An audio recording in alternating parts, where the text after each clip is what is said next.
Адам сатууга каршы иш-чара уюштурулду. Кыргызстанда адам сатууга 100 күн маалыматтык кампаниясы уланып жатат.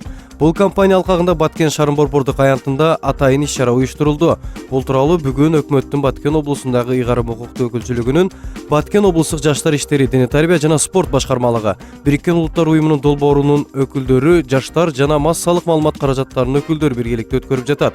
Бул акция сентябрь айында башталган.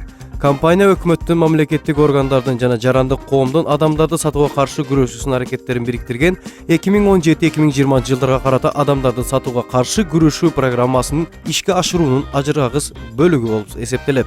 Адам сатууга каршы 100 күн Кыргызстандагы жөнгө салынмаган миграция жана адамдарды сатуу көйгөйү боюнча элдин маалымат алышын жогорулатуу боюнча улуттук демилге. Аталган иш-чара 2018 жылдын 10 сентябрынан 10 декабрына чейин жаштар колдойт деп аталган урандын астында өтөт.